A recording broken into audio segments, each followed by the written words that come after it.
si nous voulons vraiment cheminer vers la lumière,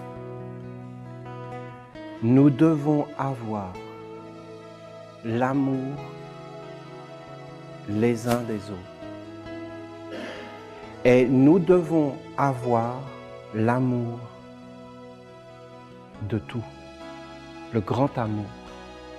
Pas l'amour limité, mais l'amour d'un papa, d'une maman, pour tous ses enfants, sans distinction.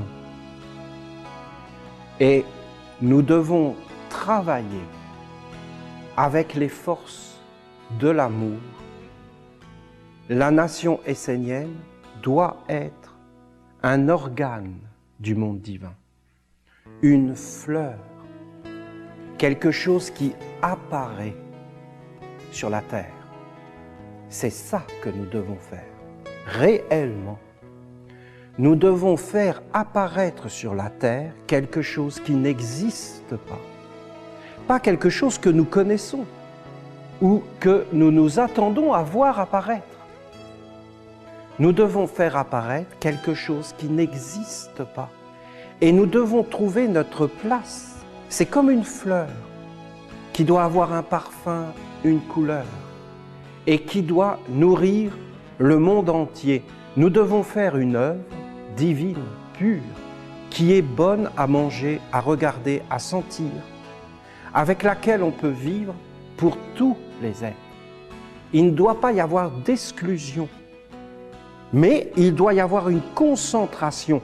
La fleur ne s'éparpille pas, elle crée son corps pour exister. Et une fois qu'elle existe, elle embellit le monde entier.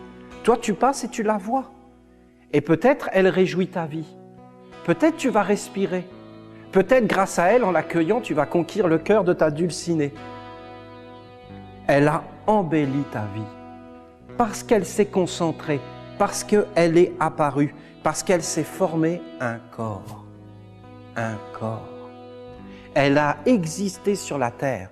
S'il n'y avait plus de fleurs sur la terre, nous ne saurions pas que les fleurs existent. Ça ne veut pas dire qu'elles n'existeraient pas. Aujourd'hui, c'est la disparition des espèces.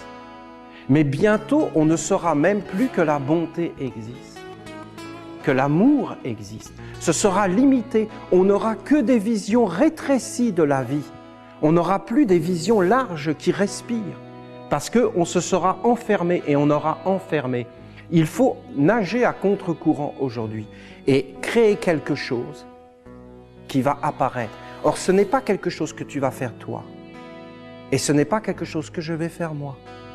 C'est quelque chose que nous faisons ou nous ne faisons pas. Et nous devons réellement prendre soin les uns des autres. Et qu'est-ce que c'est prendre soin les uns des autres? C'est pas simplement se caresser, s'embrasser. Est-ce que tu vas bien? Est-ce que tu as faim? Est-ce que tu as soif? Est-ce que tu as froid?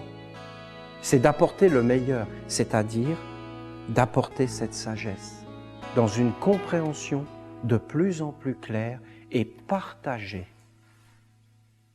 Ça, c'est le premier point. Qu'est-ce que dit la mère là? C'est incroyable ce qu'elle dit. Elle dit « L'inconscience qui habite l'homme est l'élément le plus destructeur de sa vie. »